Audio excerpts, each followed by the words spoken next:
Plaintiff Terry Swearingen says her son was friends with the defendant, and Terry took him into her home because he was raised in the foster care system.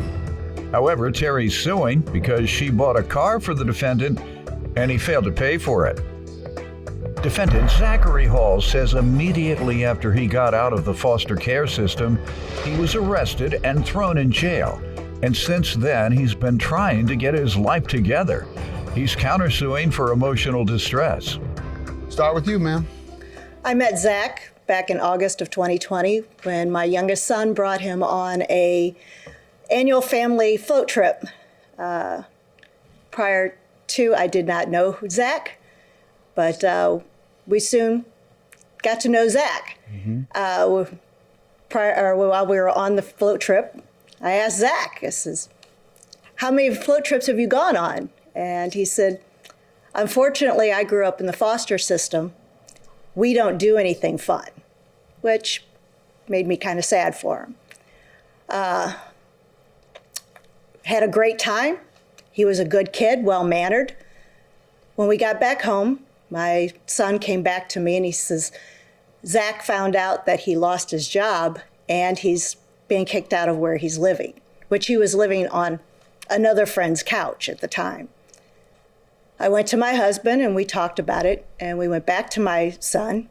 We told him that we had decided that we would like Zach to come live with us. Allow him to have the opportunity to have a family experience, a real family experience, and get his life back together for a period of time. Zach came to live with us the very next week, and we sat down with Zach and we told him that to live here, you will need to get a job since you are not a student, and that you will need to save your money so that you will be able to afford the things that you'll need to move out. I told him that he would now be treated just like I treat one of my own children. All right, let me get some background from him. Young man. Yes, Your Honor. I just got out of the foster care system when I got into trouble with the authorities. How old were you? I was 17, Your Honor. Mm-hmm. I got in trouble with the authorities for guilt by association of theft. Mm-hmm. After that, I went to jail for 2.5 months. The judge thankfully gave me a second chance, and I got out. I was on probation. I was doing everything I can. I was sleeping on friends' couches, moving around a lot. How old were you when you were removed from your house? I believe around age 8, but I cannot recall. You were in a state facility or in a household? Household, Your Honor. All right. And how many foster care homes did you live in between 10 and 17? I cannot recall, Your Honor. More than 5? I'd say so. Okay. And how long were you in that last household? I cannot recall, Your Honor. It was at least 6 months. Did you ever stay any place beyond a year? My aunt. What was the most? Probably longest? a couple years, 3, 4. Okay. When we got back home, my son came back to me and he says, Zach found out that he lost his job and he's being kicked out of where he's living. I went to my husband and we talked about it, and we went back to my son. We told him that we had decided that we would like Zach to come live with us. Plaintiff Terry Swearingen says her son was friends with the defendant, and Terry claims she took him in because he had grown up in the foster care system. You were aged out of the system by the time you got out of jail? Yes, Your Honor. Where did you live immediately after aging out? My friend out in Wright City, Your Honor. Okay, so in your last year to 6 months during your foster care, you weren't prepared at all? They didn't prepare you for adulthood? No, Your Honor. And that's what I hear the circumstances are, that they don't prepare young people for aging out of the foster care, and they leave them hanging. And the essence of it is they've been abandoned. How did you do in school? I did terribly in school until after I got out of jail. Mm-hmm. After you got out of jail, what did you do at 17? One of my probation requirements was to get my diploma. I do have my diploma. It's in on my fridge. And then I just finished paying my restitution, so. Mm-hmm. How long ago did you get out of jail? December 18th of 2018. Okay, so you've been out nearly 3 years, and what Yes, have sir. you been doing those 3 years since getting out of jail? I'm trying to get my life together. I'm trying to move in with friends. I was living with my aunt at the time. We kept Your getting... aunt? Yes, Your Honor. Right, a relative.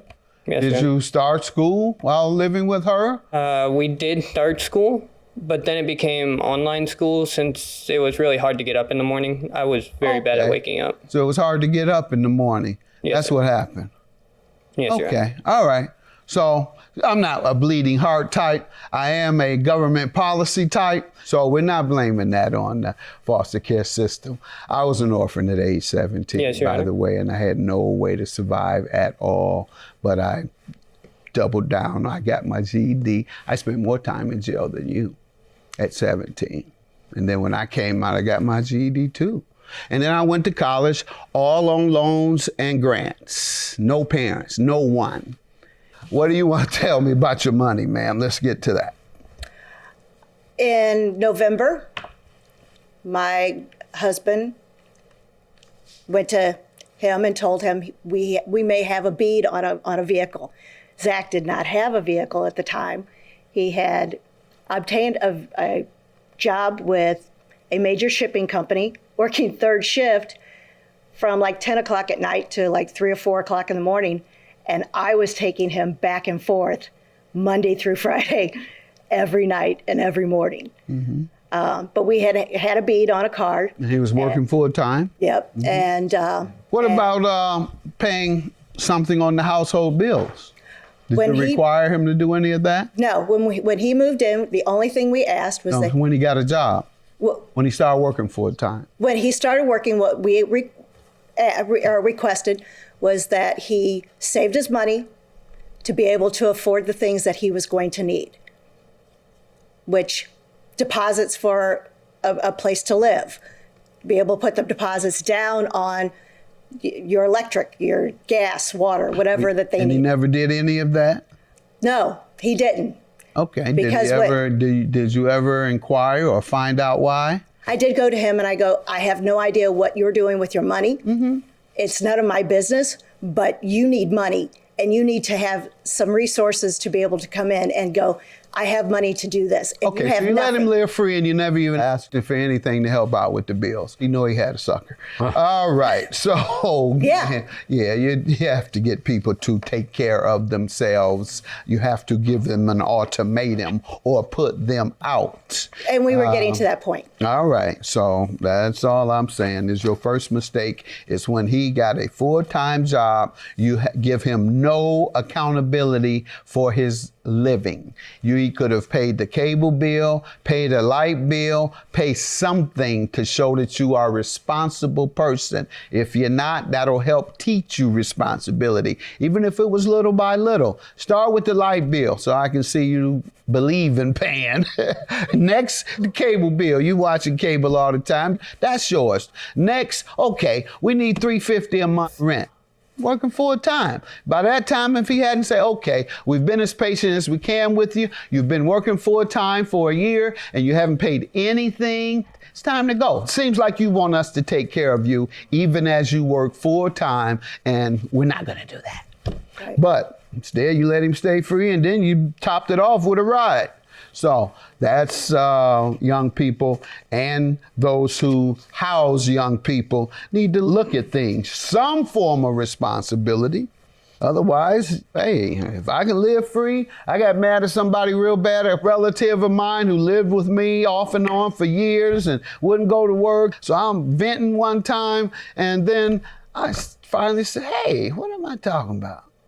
If I had somebody that would let me stay at the house, drink beer, watch reruns all day, and not go to work and not even go and look for work, I would do that too. No so stress. what am I mad at him about? No stress?